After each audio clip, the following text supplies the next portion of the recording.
cities were doing this from 2017 to 2020, like, well, we charge this much and we charge this much. And the state in 2020 said, well, let's just stop that. Anything built less than 750 square feet is exempt from any development impact fee. You do not pay that anymore.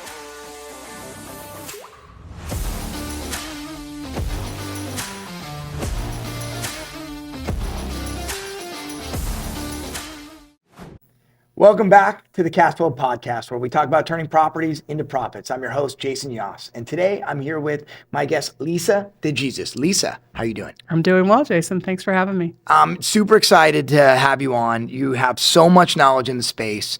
I want to kind of dive right in, but first talk a little bit about your background. Sure. Henry Wright Realty and ADU Gurus, you are the principal over there.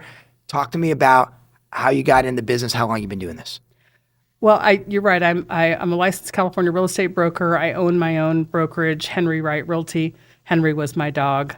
So I was going to ask you, please tell the story. It's an amazing story. He was a great friend, a loyal companion, a guardian, had my back. So what better homage than to name my company after my 160-pound dog de Bordeaux. Best name. Since passed. But and I've also owned ADU Gurus, which was born of my over 20-year history working in local government and being a planning commissioner in La Mesa 20 years ago, and now being appointed to the Vista City Council had appointed me to their planning commission last year. I just am a nerd for land use and policy, and all of those things together combined to be where I'm at today with those two companies. Talk to me real quick about what is the city planning commission? What does the city planner do? How do you get there? Sure. And kind of then how you really got into the ADU niche. But talk to me sure, about I'll city just planning. do a brief little. People, I've had this question where, what's a planning commission? So, planning commission is a body that is appointed by city council. So, every seat on the planning commission is an appointee by the city council. We are not staff. City staff is different. So planning commission acts in a representative capacity on behalf of the city council to review from staff projects for public review and public consumption. We're there. We hear the public's opinions on projects coming forward before the planning commission, and we make recommendations to staff and to city council based on that input and summary from the city staff. And you started in La Mesa, and then now you've just been appointed to Vista, is that correct? Yeah, I mean, so back in La Mesa, 25 years ago, I was older student at San Diego State, majoring in public administration, which is it's like business administration, but for public. How does the state, local, and federal governments interact with each other? How is policy developed? Who has what? How is the sausage made at the local level? And I was very involved in the community. I was on the Grossmont College Foundation's board of directors. I met the mayor of La Mesa, who became a friend, and he kind of mentored me. And then Dave, I forget Dave's last name, fabulous city manager at the city of La Mesa, and they kind of invited me to participate on committees. I was on Sandag's Smart Growth 2020 committee, kind of as a proxy for them. And I was just wide-eyed. And then in 2000, the opportunity came up. There was a seat that was vacant on the planning commission, and I was asked, hey, do you want to participate in the planning commission? I was, of course. Wow. So I got on there, and that's where I kind of learned how it all worked.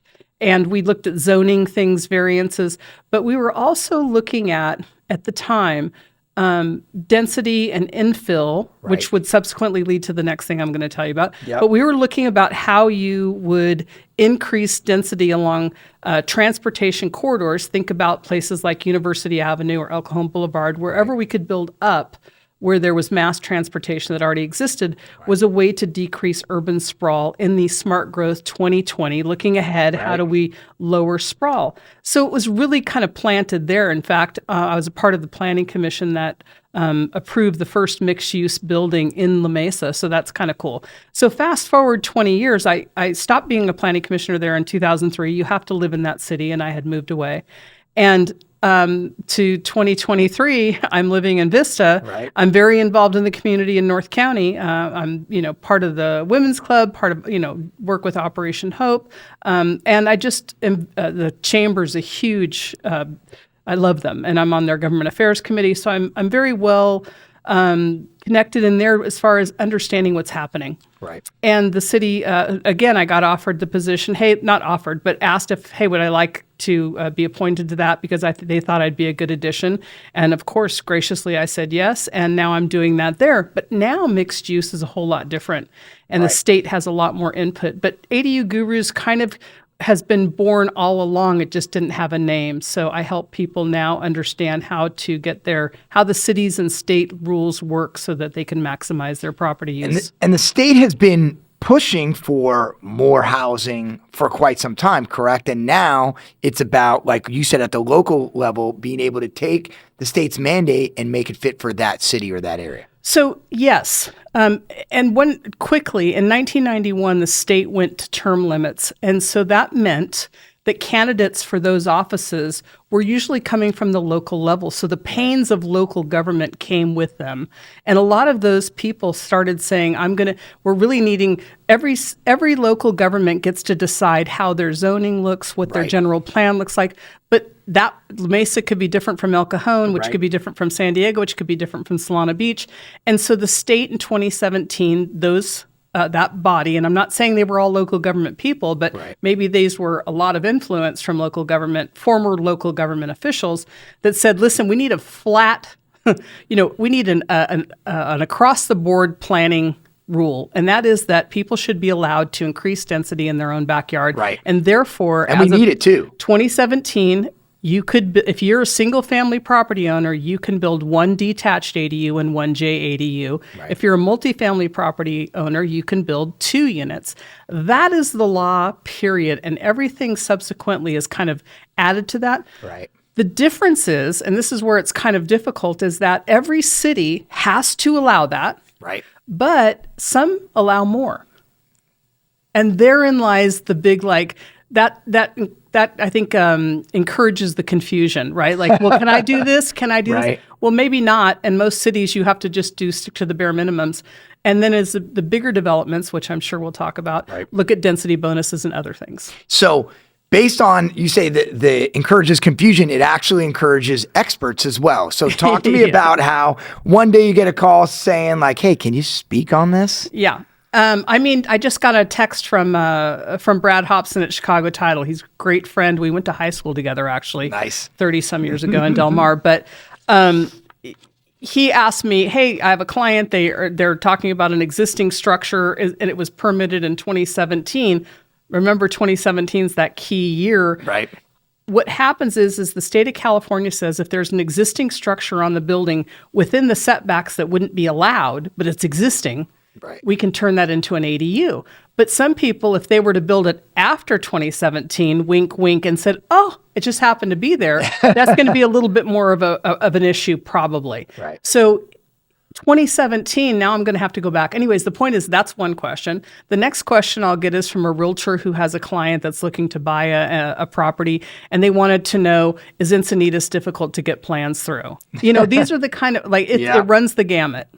Do you, and you normally do more than just one-on-one, right? You also do seminars as well? Yeah. So recently, the San Diego Association of Realtors, the largest trade organization in San Diego, has, I think, over 17,000 members. I'm a member. Nice.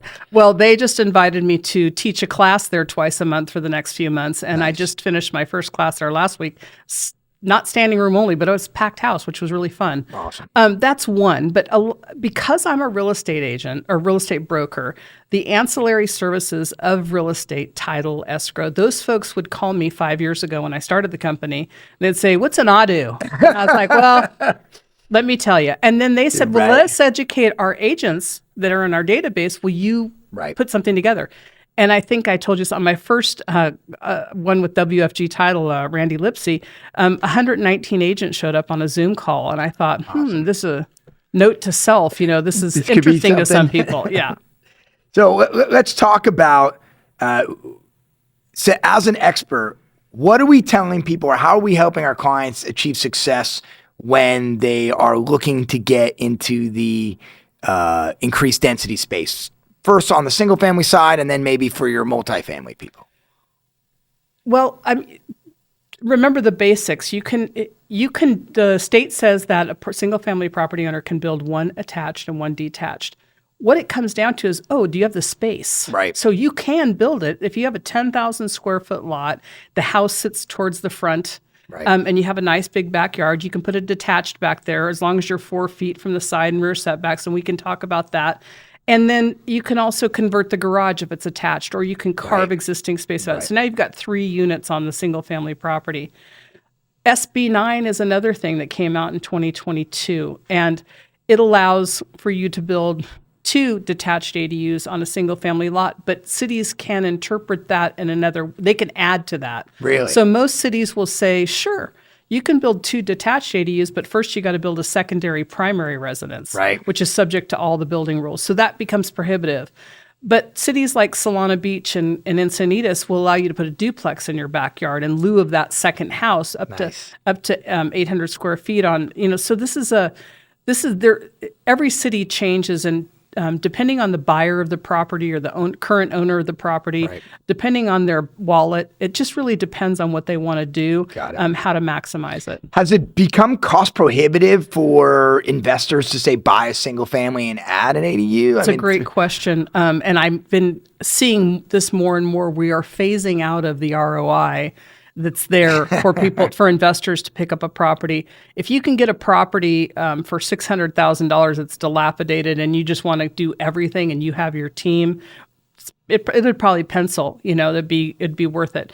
But the single family home these days is running about $900,000. It's not $600,000. Yeah. And by the time you convert the garage, and by the way, there's about a year-long permit wait, between getting all the stuff you want. They say 60 days, and if you do a permit-ready plan, we can have a discussion on a whole nother podcast about timelines, and we don't want to take up. And we're not trying to beat up the city either. We understand they're probably backed up. There's tons and they're of trying to figure out it. how to do it. Are they out? They're outsourcing. Right. They're so busy. They're trying to outsource and then coordinate that into a portal. And yes, you're gotta right. be Thank tough. you for saying that. Staff does need a break.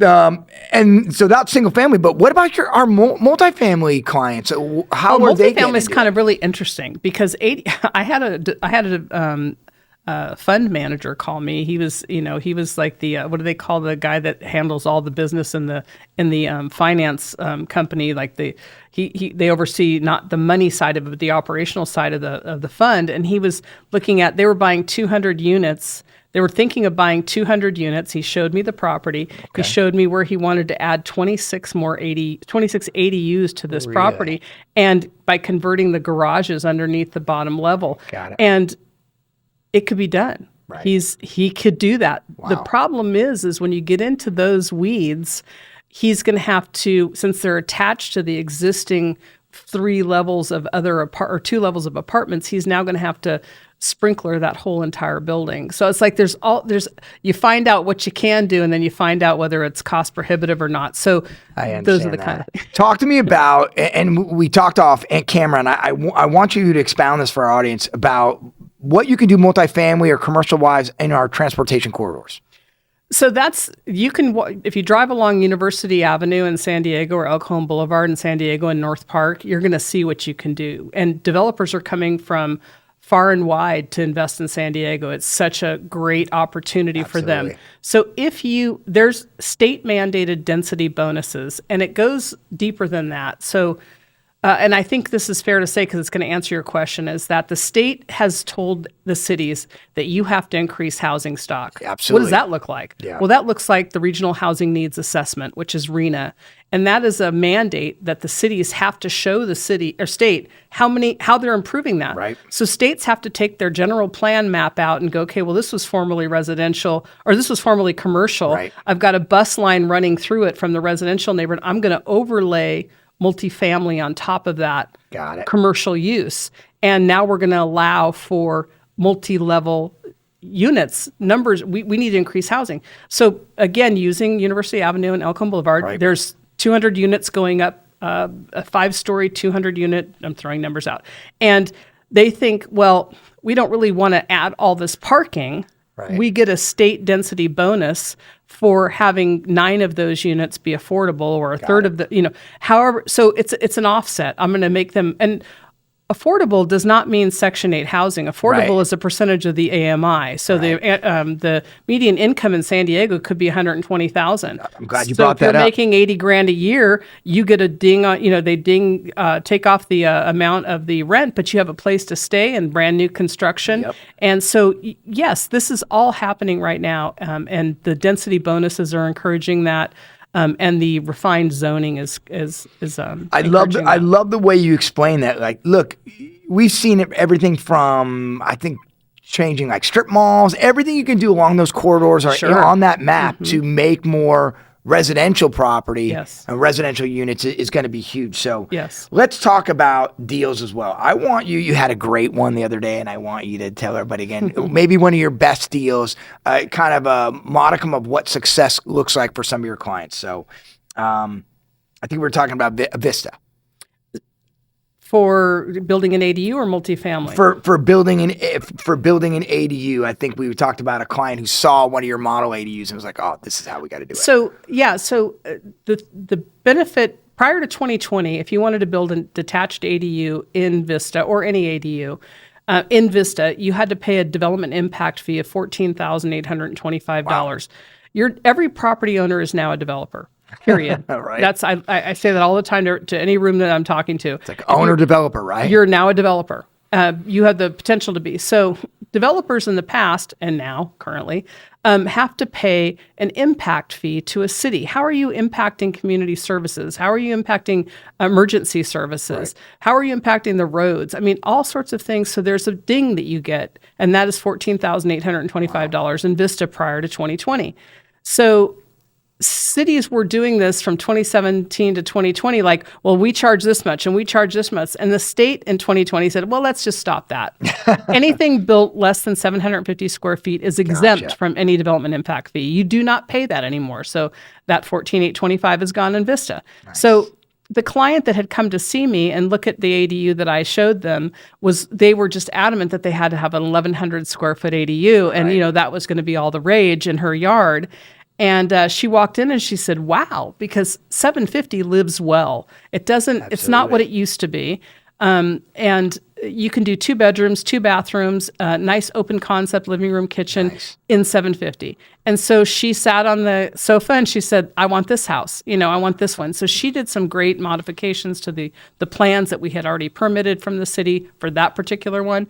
And we just got signed off on hers in the county's jurisdiction of Vista. And so talk to me about, so she looked at your model ADU, you were able to put her in touch with an architect? No, we do. Yeah, we do all that. Okay. So ADU Gurus, we provide kind of like an a la carte menu. We don't care which part you use, but we can. Our slogan is concept to keys. If you think about it, great. We could talk about it, feasibility, all the way to getting you keys. We're not contractors, but we have a contractor network. So if you start with us and say, okay, well, now I know what I can do, like she did that day on the couch. Now we go to the next step, which is what's your vision for that? We visit the property with a designer. They do all the drawings. We get structural engineering in, finish out the plans, Title 24, submit plans to the city, do permit management, all the way through to permit. And while it's in permitting as owner builder, because we can shop for the contractor at that point. Right. If you're married to the contractor at submission, you're married to them all the way through. Talk about that real quick. Talk about that concept that if you marry up with a contractor who does all your submissions, you are stuck with that contractor? Well, I mean, if I'm hiring you and you're the contractor and you say, this is how much I'm going to charge you, $400,000 to build this 750 square foot ADU, and you're like, that's good, doable, I just have to sign here, yes. And they're going to go, if they don't have an in-house architect, they're doing what I'm doing. They're they have somebody that they contract with and they do all the work. And you're just not seeing any of that behind the scenes. Right. But in the meantime, you're on Facebook or your best friend built an ADU and it costs them $320,000. And you say to the architect or the contractor, hey, listen, my friend built the same thing. Can you beat that? And they're like, well, no, we gave you a price, we agreed to it. And they're like, well, I'm going to take the plans then. I'll pay you for the plans. Well, now you don't, what is the cost of the plans? Is it now $30,000 when I could be charging you $15,000? You don't. So if you just start, and God bless the contractor, everybody's working hard. But I will say this about ADUs. 5 years ago, contractors didn't have time to build them. Right. And now every contractor is an ADU builder because who can't build a box? Right. That's what they are. They're Right. boxes most of the time. Custom ones are farther out and different.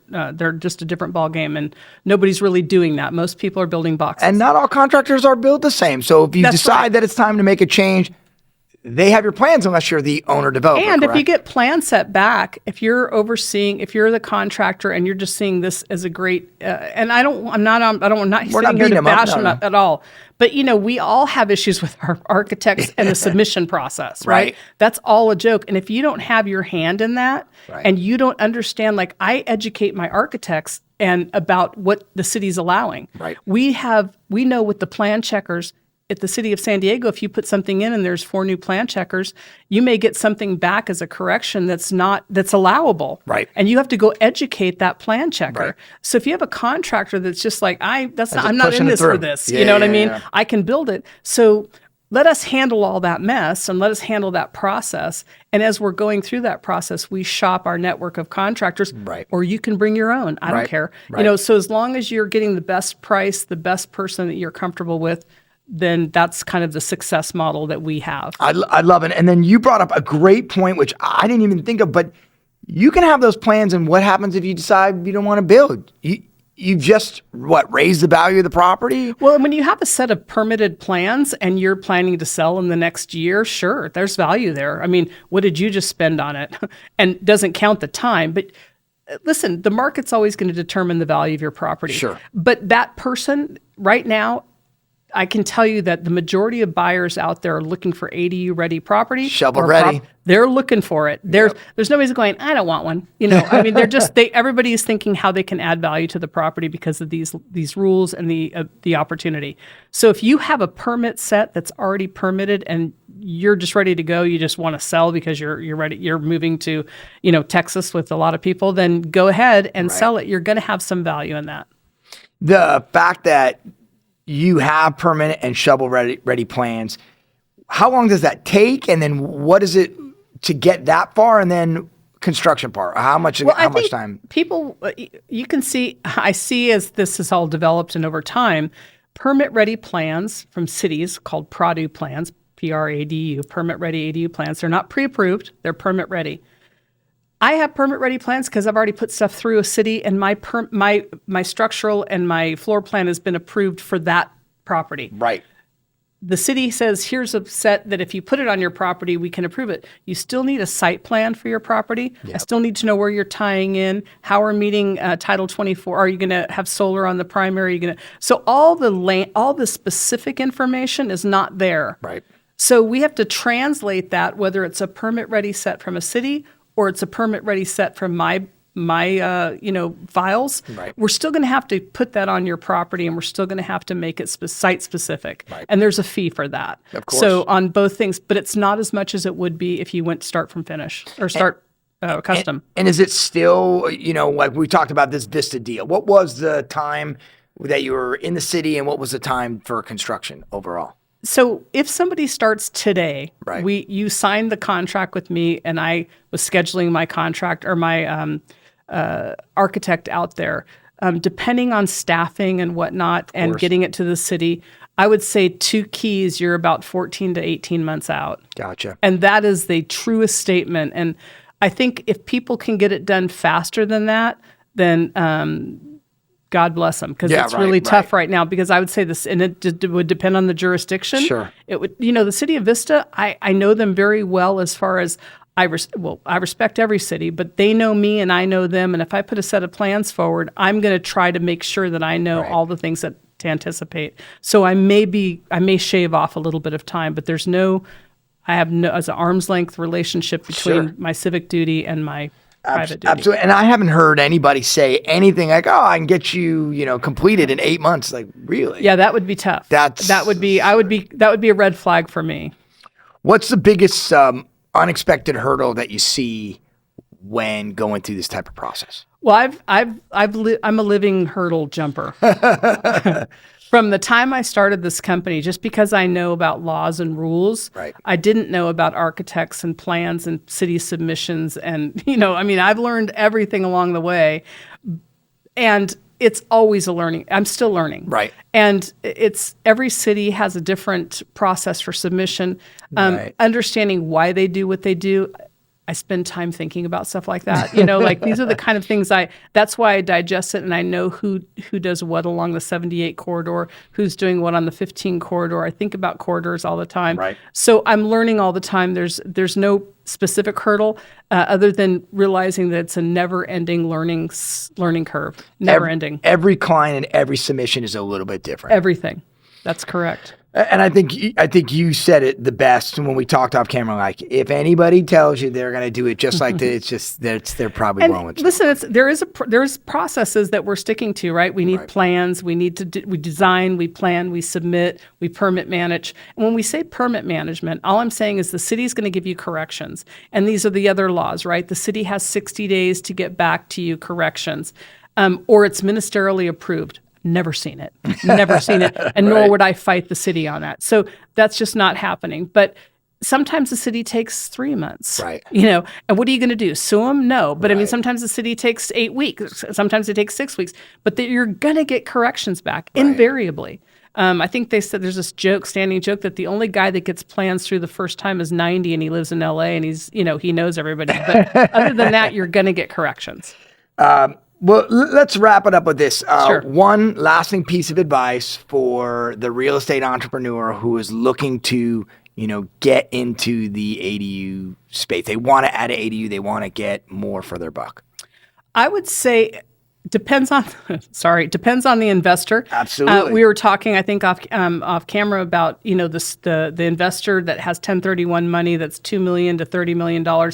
Where is the next good opportunity? Can you get that strip center for a cheap or for a low enough rate? Convert it to multiple ADUs using the state's density bonuses for your ROI to be. That's where your ROI is. Absolutely. So understanding where cities I think there are over 330 municipalities in the state of California. Each one of those are subject to the RHNA, Regional Housing Needs Assessment. Those staff are looking at where they can add housing where there wasn't housing before. Being on that knowledge curve of where things are coming might help an investor with their longer term strategy. Absolutely. Shorter term, find that strip center in an area where a city that's allowing a lot of density bonuses, or everybody has to allow the density bonuses. Right. But in smaller cities, sometimes they're easy to work with than the bigger cities because they have a tighter time frame and smaller or better Know access. your city. Know your area. That's right. Lisa DeJesus, thank you so You're much. welcome. You are amazing. The amount of knowledge and experience you have in our space. This is so, if somebody needs to know something about ADU or about adding units, they got to talk to you. Everybody else out there, thank you so much for tuning in to our Cash Flow podcast. We'll see you soon.